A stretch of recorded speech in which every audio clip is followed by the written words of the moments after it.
से 8 घंटे वेट करना पड़ेगा कि मेरा बच्चा मर जाए। खुदा का दूसरा रूप डॉक्टर है, और जब डॉक्टर लोग ही शैतान बन जाएंगे, हैवान बन जाएंगे। आदाब, नमस्ते, सत श्री अकाल, अस्सलाम वालेकुम। ये हमारे मंजर फूफा हैं। तो हमारे मंजर फूफा और हमारे सिस्टर आपसे एक हॉस्पिटल के बारे में डिस्कस करना चाहते हैं, जो कि हमें सबको मालूम होना चाहिए हॉस्पिटल में क्या होता है। तो बने रहें हमारे वीडियो में, वीडियो को एंड तक देखें और ज़रूर देखें, आपको बहुत हेल्पफुल ये वीडियो होने वाली है। लास्ट तक देखें वीडियो। तो चलते हैं, हम अपनी सिस्टर की ज़ुबान ये सुनते हैं जो भी उनके साथ हुआ। नमस्ते, अस्सलाम वालेकुम, सत श्री अकाल। जो लोग मेरी वीडियो देख रहे हैं, आज मेरा इस वीडियो के सामने आने का सिर्फ एक ही मोटिव था कि हॉस्पिटल की जो सच्चाई है, हॉस्पिटल का जो आजकल मॉडर्न फैसिलिटीज़ दी जाती हैं, जो आपको झांसा दिया जाता है, उसके पीछे क्या सच है। मेरे साथ आप देख सकते हैं मेरे डैडी हैं। मुझे काफ़ी टाइम से एक प्रॉब्लम हो रही थी, हेल्थ इशू हो रहे थे। तो मेरे डैडी ने कहा कि बहुत टाइम हो गया, चलो किसी अच्छे डॉक्टर के यहाँ दिखाने जाते हैं। तो आज मैं और मेरी डैडी एक मुरादाबाद में एक हॉस्पिटल है, विवेकानंद हॉस्पिटल, वहाँ गए। और वहाँ जो मेरे साथ एक्सपीरियंस हुआ वो मैं आपके साथ शेयर करना चाहती हूँ।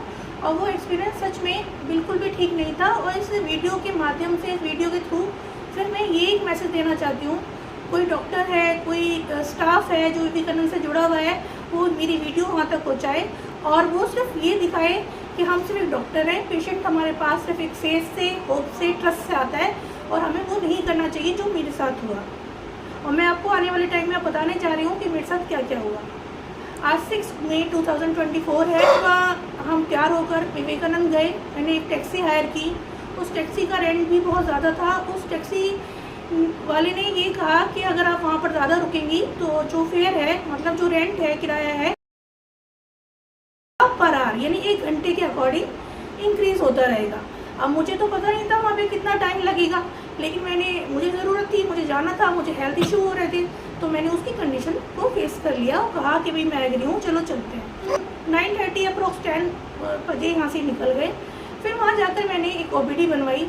अब यकीन करना, उस OPD में मैंने 15 to 30 मिनट्स खड़ा होके, लाइन नहीं थी, कोई girls line, boys line, ladies line कुछ नहीं थी।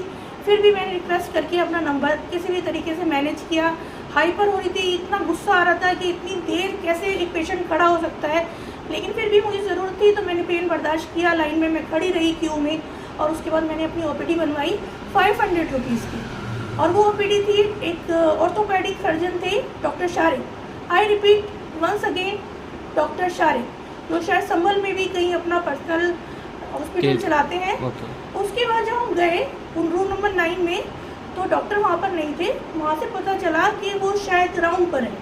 मैंने उनके अटेंडेंट से पूछा, जो वहाँ पर उनके नीचे गर्ल्स होती हैं, कि भाई सिस्टर बताइए कितना टाइम लगेगा। उन्होंने कहा 10 मिनट्स। मैंने कहा ठीक है, 10 minutes is not more than enough, 10 minutes ज़्यादा नहीं है, वेट कर लेते हैं। 10 से 20 मिनट्स हो गए, 30 मिनट्स हो गए। मैंने दोबारा पूछा, I am asking again to the same lady, same girl, ma'am how long I have waited, please tell me the exact and correct time. Yes. I'm 10 minutes later. They will be come. Okay. I have wait the 10 minutes. The time pass out. The time pass out. Time गुजरता गया. And I have wait half an hour. मैंने wait किया आधा घंटा, 1 घंटा और आधा घंटा, यानी 1.5 घंटा। वो आए। आने के बाद वो सिस्टर ने कहा कि एक लड़की है, पेशेंट है, वो थोड़ा पैनिक हो रही है, गुस्सा कर रही है, उससे बात कर रही है। जैसे मैं बहुत ही, आप समझ सकते हैं, देख सकते हैं, मैं काफ़ी एजुकेटेड फैमिली से हूँ। मैंने कमिंग सर कहा, परमिशन ली। वो मैं बैठी और उन्होंने कहा कि मैम आप इतना गुस्सा क्यों कर रही हैं, आपको अगर मुझसे इलाज कराना है तो आपको 4 घंटे से 8 घंटे वेट करना पड़ेगा। मैं सुनकर शॉक हो गई डॉक्टर की स्टेटमेंट कि अगर आपको मुझसे ट्रीटमेंट कराना है तो 4 से 8 घंटे वेट करना होगा। तो मेरे डैडी भी शॉक हो गए। उन्होंने कहा सर जो आप बोल रहे हैं ना वो रिटर्न में कर दीजिए। हीट ऑफ द मोमेंट ऐसा हो गया कि डॉक्टर ने बिना सोचे समझे, विदाउट थिंकिंग एनी पॉइंट, उन्होंने अपनी हैंड राइटिंग में इस लेटर पैड पर ये लिख दिया। यू कैन सी, आप देख सकते हैं, उन्होंने लिखा है you have to wait OPD till doctor is on the round. आपको वेट करना पड़ेगा जब तक डॉक्टर राउंड पर है। ये सिर्फ उन्होंने लिखा है और इन्होंने बोला भी था कि 4 से 8 घंटे तक वेट करना होगा। फिर अगर आपको ट्रीटमेंट चाहिए तो 4 से 8 घंटे आपको वेट करना डॉक्टर पड़ेगा। शारिक की स्टेटमेंट है, room number 9 Vivekanand hospital, yes, room number 10, sorry. और उसके बाद हमारे डैडी और हमने ये डिसाइड किया कि now we are refund our money, we are not going to the treatment with the Shariq. फिर उसके बाद हमें लगा जब हमारा रिफंड तो हो ही रहा है तो हम थोड़ा हायर अथॉरिटी से बात करें, शायद कोई इशू हो सके। सजेशन बॉक्स भी होते हैं वहाँ पर, वहाँ कोई सजेशन बॉक्स नहीं था। तो फिर मैं वहाँ पर गई हायर अथॉरिटी के पास, मैंने अपनी कंप्लेन रेज की, मैटर डिस्कस किया। उन्होंने कहा भाई गलती हो गई, ऐसा नहीं लिखना चाहिए। मैंने वो दिखाया तो वहाँ के स्टाफ ने वो मेरे से पेपर, ये वाला पेपर छीन लिया क्योंकि उन पे इंग्लिश पर लिखा हुआ है कि आपको वेट करना होगा और डॉक्टर वेट नहीं कराते हैं। और उन्होंने अपनी हैंडराइटिंग में लिखा है भाई आपका कोई चैरिटेबल हॉस्पिटल तो है नहीं जो निःशुल्क सेवाएं दे रहे हैं, आप फ्री सेवा दे रहे हो, हमें वेट करना चाहिए। मैंने पे किया है उसके लिए, प्राइवेट हाफ एन आवर क्यों वेट करूँ, 1.5 घंटा वेट क्यों करूँगी मैं। उसके बाद उन्होंने वापस ले लिया तो मैंने वापस कर दिया जब ज़्यादा मुझे फोर्स किया गया। लेकिन उसके बाद जब वो रिफंड हो गया तो मेरे दिमाग में एक बात आ गई, ये वापस तो देंगे नहीं तो मुझे 1 सेकंड के लिए वो पेपर दे दीजिए, मुझे वो क्लिक करना है। मैंने अपने पापा की फ़ोन निकाला, वो इमेज मैंने कैप्चर कर ली। उसके बाद वहाँ पे उनका स्टाफ बहुत ज़्यादा इकट्ठा हो गया। वो मुझे कन्विंस करने की कोशिश करता रहा कि हम डॉक्टर शारिक से बात करते हैं। उनकी स्टाफ की टीम डॉक्टर शारिक से बात करने गई, लेकिन वो अब फुल ऑफ ईगो में थे। Point to note it, doctor serve करते हैं, सर मतलब अपनी सर्विस देते हैं, ईगो नहीं देते हैं। सही बात। और उन्होंने मेरा ट्रीटमेंट करने से मना कर दिया कि अब कंप्लेंट रेज कर दिया तो मैं इनका ट्रीटमेंट नहीं करूँगा। और जो वहाँ के एडमिनिस्ट्रेशन स्टाफ था उन्होंने मुझसे रिक्वेस्ट की कि एक काम करते हैं इसी ओपीडी पर आपको किसी और डॉक्टर को दिखा देते हैं। तब मैंने पूछा why I go the another doctor when I make a OPD, online OPD on the behalf of mister Shariq. जब मैं डॉक्टर शारिक का मैंने ओपीडी बनवाया है तो मैं और स्टाफ और किसी दूसरे डॉक्टर के पास क्यों जाऊंगी, क्योंकि मैं डॉक्टर शारिक का नाम सुन के यहाँ पर आई हूँ। सही बात। उन्होंने मुझे बहुत कन्विंस किया, मैं कन्विंस नहीं हुई।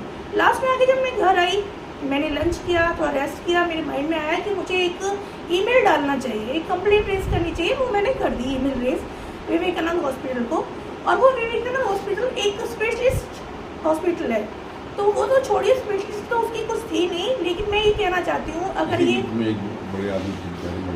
एक पेशेंट थे, उनके साथ एक छोटा बच्चा था, वो उन्होंने कहा मेरे लिए दुआ करिएगा, हॉस्पिटल में सब बेचारे परेशान आते हैं, सब परेशान। तो मुझे लगा कि भाई वो भी शायद दुआ करने के लिए कह रहे हैं। मैं इनका बताइए क्या हुआ आपके साथ, और दुआ करिए कि मेरा बच्चा मर जाए। मैंने कहा ये क्या कह रहे हो, मैंने कहा क्योंकि मैं अपने बच्चे को खुद नहीं मार सकता, मेरे पास पैसे नहीं है, मैं मेंटली टॉर्चर हो रहा हूँ और पैसे जा रहे हैं वो अलग, और यहाँ कोई सुनवाई नहीं हो रही। और उनका शायद कोई डॉक्टर वो थे प्रशांत, वो भी राउंड पर ही थे, वो बच्चे को देखने नहीं आए। उनके दादाजी इतने परेशान होके इधर उधर घूम रहे हैं कि कोई है, कोई सुन ले, कोई सुनवाई नहीं है। और वो 5 अस्पताल से होके 6ठे अस्पताल में यहाँ पर आए। मैंने कहा भाई साहब ऐसे कैसे हो जाएगा, कौन आपके बच्चे की मरने की दुआ कर सकता है, क्योंकि मैं अपने बच्चे को खुद नहीं मार सकता। या तो अच्छा ट्रीटमेंट मिल जाए मेरे डॉक्टर के थ्रू, या फिर वो बच्चा मर जाए।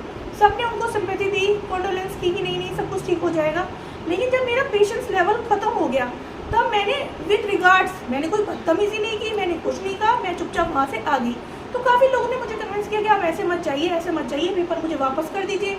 लेकिन मैंने पेपर वापस नहीं किया। और उन्होंने कहा दूसरे डॉक्टर को दिखाए थे, मैंने दूसरे डॉक्टर को भी नहीं दिखाया।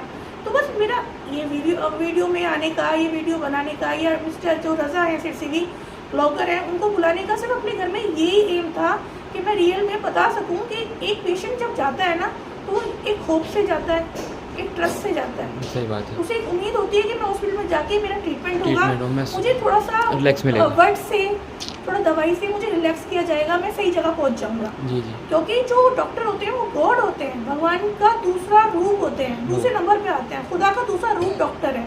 और जब डॉक्टर लोग ही शैतान बन जाएंगे, हैवान बन जाएंगे, सॉरी ये वर्ड्स मुझे बोलने नहीं चाहिए लेकिन मैं बोल रही हूँ। My father along with me, he is approx 75. I am fully handicapped. Who is responsible for that? Who is responsible for my time and money? Because I face and frustrate by physically, mentally harass and physically harassment. आज 6 तारीख को मुझे विवेकानंद में mentally harass किया गया, physically harassment दी गई और finally harassment. आपको पता है हॉस्पिटल में जाने का, मैंने जो टैक्सी हायर की थी उसका रेंट दिया मैंने, वो जो डॉक्टर का पर्चा बना था वो भी मैंने किया, और वो जो रिफंड किया वो पैसे लेने ही आप भूल गए। इतने हौच पौच हो गया था, मेंटली डिस्टर्ब हम इतने हो गए थे कि रिफंड तो हो गया वो पेपर, लेकिन हमें वो भी नहीं मिले, कैश ही नहीं मिला। कैश नहीं मिला। जब मैं घर आके देखा इतने हरासमेंट हमें फील हुआ कि भी वो मिला, तो चलो कोई बात नहीं। फिर मैंने सोचा कि मैं रिजल्ट ब्लॉगर से कांटेक्ट करूं और अपनी बात एक सोशल मीडिया के थ्रू एक आम जनता तक पहुंचाऊं कि एक्सपीरियंस क्या होता है। ऐसा नहीं करिए, आप डॉक्टर लोग हैं, मेरी फीलिंग्स आपको हर्ट करने की नहीं है, कोई नेगेटिव एनवायरनमेंट क्रिएट करने की नहीं है। मैं सिर्फ ये चाहती हूँ कि कोई भी पेशेंट आपके पास जा रहा है तो उसे आप अपने वर्ड से, अपनी डिग्री से, जो भी आप ओथ लेते हैं डॉक्टर बनने के बाद कि हम अपने जनता को सर्व करेंगे, तो वो करिए। वो क्यों भूल जाते हैं आप? मेरा टाइम वेस्ट हुआ, मेरी डैडी के साथ हेल्थ इश्यूज हैं, बताएं, और काफ़ी अच्छे एक्सपीरियंस है विवेकानंद का, फैसिलिटी ज़ीरो है, मुझे बिल्कुल अच्छा नहीं लगा। और मेरा एक टाइम जो है वो काफ़ी हॉस्पिटल में गुजरा है, क्योंकि जो मेरी मदर थी वो पेशेंट थी। मैंने अपनी लाइफ का बहुत ज़्यादा पार्ट एक long period of time hospital में ही गुजारा है। I know the rule and regulation regarding the hospital. लेकिन बस लास्ट में मैं यही कहना चाहूँगी, अगर ये वीडियो किसी भी डॉक्टर तक पहुँचती है, कि प्लीज़ अगर हम आपके पास आते हैं तो हमारी फीलिंग्स को समझें। हम आपके पास एक ट्रस्ट लेके आते हैं कि हम सही जगह पर पहुँच गए हैं, सही प्लेस पे पहुँच गए हैं, हमारा यहाँ पे ट्रीटमेंट होगा। आप गॉड हैं, पैसे लीजिए, अपनी फैसिलिटी डबल कर दीजिए, लेकिन किसी को हरास मत करिए। उम्मीद है कि आप समझे होंगे मेरा दर्द, वीडियो तक आने का क्या मेरा एम है, मैं क्या कहना चाहती हूँ। प्लीज़ अगर ये किसी हॉस्पिटल में मेरी वीडियो पहुँचती है तो प्लीज़ अपनी फैसिलिटी एक गरीब इंसान के लिए, एक आम इंसान के लिए, सही बात, पैसों से हटकर सिर्फ ये सोचिए हमारे पास क्यों आया है, ये किस पेन में है। उम्मीद बनिए, किसी की आशा बनिए, ईगो से मत भरिए। ज़िंदगी 2 पल की है, उसे बचाइए। ज़िंदगी अनमोल है, अमूल्य है। शुक्रिया।